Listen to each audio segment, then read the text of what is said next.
반갑습니다. 4월 16일 목요일입니다. 오늘 저에게 주신 하나님 말씀은 구약성경 시편 99편 1절에서 9절까지 말씀입니다. 시편 99편 1절에서 9절까지 말씀을 읽어드리겠습니다. 여호와께서 다스리시니 만민이 떨 것이요 여호와께서 그룹 사이에 좌정하시니 땅이 흔들릴 것이로다. 시온에 계시는 여호와는 위대하시고 모든 민족보다 높으시도다. 주의 크고 두려운 이름을 찬송할지니 그는 거룩하심이로다. 능력 있는 왕은 정의를 사랑하느니라. 주께서 공의를 견고하게 세우시고 주께서 야곱에게 정의와 공의를 행하시나이다. 너희는 여호와 우리 하나님을 높여 그의 발등상 앞에서 경배할지어다. 그는 거룩하시도다.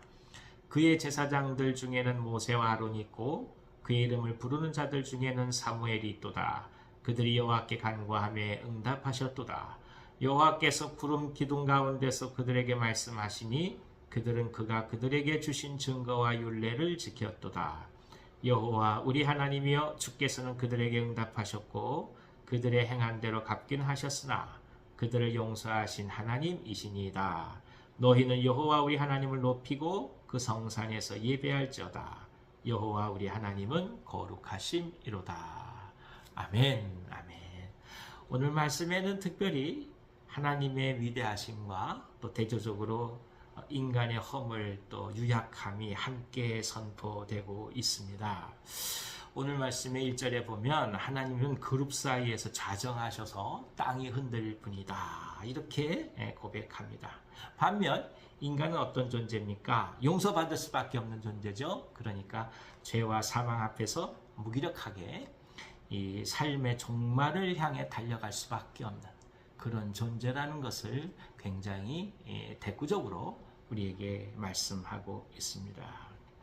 그렇기 때문에 이 하나님의 어미하심 또 위대하심 그리고 그 높으심 거룩하심 앞에 인간은 찬송으로 나아갈 수밖에 없다라는 것을 또 한번 깨닫게 됩니다. 그러니까 거룩하심은 결국 하나님의 본질적 속성이죠. 인간은 거룩하게 지어진 존재라 하여도 죄를 향해 갈 수밖에 없는 타락된 존재로 이 땅에 태어날 수밖에 없었던 거 아니겠습니까? 그런 차원에서 거룩함은 결국 하나님만이 갖고 계신 놀라운 하늘의 은혜요 또 소망이라 볼 수 있는 것이죠. 그래서 우리가 이 하나님을 소망하는 거 아니겠습니까? 우리 안에 발견될 수 없는 거룩함이 그분이 있다는 것을 알기 때문에 오늘 또 한번 엎드리며 나아갈 수가 있는 것이죠. 그렇기 때문에 또 한번 우리가 하나님 앞에 나아가면서 하나님의 위대하심을 고백해 가면서 오늘 우리가 부족한 존재가 무엇인지를 깊이 깨달아갈 수밖에 없습니다. 욥기를 비롯해서 많은 구약의 선지자들은 하나같이 하나님을 향해 나아갈 때 인간이 갖고 있는 이 죄된 본성을 고백할 수밖에 없는 것 아니겠습니까? 그러니까 하나님을 향해서 이것저것 불평도 하고 원망도 하다가 결국 돌아봤더니 자기 자신에 있는 이 불의함과 죄를 바라보면서 오히려 이렇게 어려움을 겪고 나서야 하나님이 이제 진정으로 배웠습니다. 이게 고백하는 게 욥의 기도 아니겠어요? 그렇듯이 인간은 언제나 하나님의 영광스러움과 그리고 우리 자신의 부족함 속에서 또 한번 자기 자리를 찾아가는 은혜를 받게 될 때만이 용서함 속에 깊이 들어갈 수 있다는 것을 깨닫게 됩니다. 이 하나님의 공의와 정의를 선포하고 찬미한다 하는 것은 결국 뭐냐면 하나님의 심판 앞에 모두가 다 평등할 수밖에 없다라는 고백이기도 하죠. 그렇죠. 죽음이라고 하는 것은 어느 누구에게도 예외가 없습니다. 죽음 이후에 그 어떤 것도 가져갈 수 없는 것이 인생 아니겠습니까? 그런 차원에서 하나님의 공의는 정의로운 것이고 공평한 것이죠. 그래서 더더욱 찬미할 수밖에 없는 것입니다.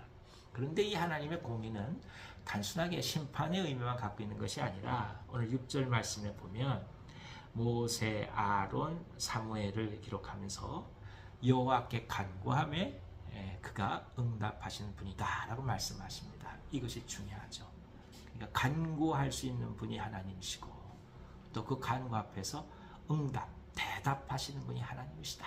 그러니까 이게 큰 희망이 됩니다. 이 실존적인 고통 속에서 그 어떤 것도 우리 스스로 할 수 없다라는 이 절망감 속에서 어느 누구와도 이야기할 수 없다고 한다면 우리가 어떻게 살아갈 수 있겠습니까? 근데 하나님이 그 지존하신 분이, 그 어비하신 분이 모든 것을 다 다스리시는 분이시고 심지어 땅이 흔들릴 정도로 그러신 분이 우리들의 죄된 속성을 갖고 있는 본성을 벗어나지 못한 우리들의 이야기를 들으시고 응답하신다고 하니까 오늘 우리가 깊이 살아갈 수 있는 새 힘을 또 한번 얻게 되는 것이죠. 특히 주목할 부분이 응답하신다라는 얘기입니다. 우리가 무엇을 부탁하고 무엇을 이야기하고 또 무엇을 요구한다 할지라도 그것이 다 응답된다는 보장은 없는 거 아니겠습니까? 사람도 처지가 마땅한 처지가 아니면 고개를 외면하고 떠나는 것이죠. 그러니까 좋을 때나 친구처럼 그러지 막상 어려울 때는 언제 받느냐 하는 것이 인간의 모습 아니겠습니까? 특별히 국제사회의 외교나 정치 질서를 보면 처절하게 이것을 지금 느끼고 있는 거 아니겠어요? 그래서 더더욱 응답하신다는 이 말씀이 우리에게 큰 희망이 되는 것입니다. 사랑하는 여러분, 아무리 어렵고 아무리 어려운 일이 다가온다 할지라도 하나님께서는 반드시 응답하십니다. 그러니 그분 앞에 아뢰는 것을 그치지 말고 매일매일 감사함으로 나아가시기를 간절히 기원합니다. 그리고 나서 하나님은 어떻게 말씀하시느냐, 우리를 용서하신 분이시다. 이렇게 8절 말씀을 기록하고 있습니다. 응답하시는데 응답으로 끝나는 것이 아니라 용서하시는 분이시다. 이러면 하나님의 은혜와 사랑이 정말 크고 넘치는 거죠. 온 우주를 지으신 분이 매 순간 죄의 속성을 넘어질 수밖에 없는 인간의 이야기를 들으시고 응답하시는데 단지 하나 둘 사건적으로 응답하는 것으로 끝나는 것이 아니라 죄인된 속성을 바라보면서 인간을 향하여 죄의 용서를 선포하신다. 그러니 오늘 우리가 진정 매일매일 살아갈 수 있는 이유가 여기에 있는 것입니다. 용서함 받은 사람들 많이 오늘을 살아가는 거 아니겠습니까? 용서함 받았다는 것이 무엇이겠습니까? 의롭다 인정받았다는 거 아니겠어요? 내가 정말 내 스스로를 바라볼 때 죽을 수밖에 없는 죄인이고 고개를 들지 못하는 죄인들인데 아니다, 다 용서했다, 이제 고개를 들고 살아가라, 이 하나님의 말씀 한마디가 오늘 우리가 살아갈 수 있는 진정한 용기가 되는 거 아니겠습니까? 그래서 이 믿음으로 오늘을 살아갑니다. 사랑하는 여러분, 무엇을 가지고 찬양하겠습니까? 그리고 어떤 제목으로 찬양하시겠습니까? 천지를 지으신 하나님이 오늘 우리에게 오셔서 우리의 기도를 들으시고 응답하시고 용서하신 분임을 깊이 찬송하면서 오늘 하루 기쁨으로 살아가시기를 기원합니다. 우리의 기쁨과 우리의 행복과 또 우리의 당당함은 다른 곳에 있는 것이 아닙니다. 하나님께서 우리를 용서하시기 때문에 그렇습니다. 오늘 하루도 승리하시기 바랍니다. 기도하겠습니다. 하나님 아버지, 하나님의 사랑을 또 한번 깊이 알게 하시니 감사합니다. 저희들의 모든 것들 하감하시고 응답하시고 또 죄 용서하시는 이 모습을 바라보면서 하루하루 살아갈 이유와 가치와 또 소망과 기쁨을 누리게 하시니 감사합니다. 세상을 바라보고 사람을 바라보고 우리 자신을 바라보면 절망할 수밖에 없지만 용서하시는 하나님의 사랑을 바라보며 오늘 하루도 또 한번 일어나렵니다.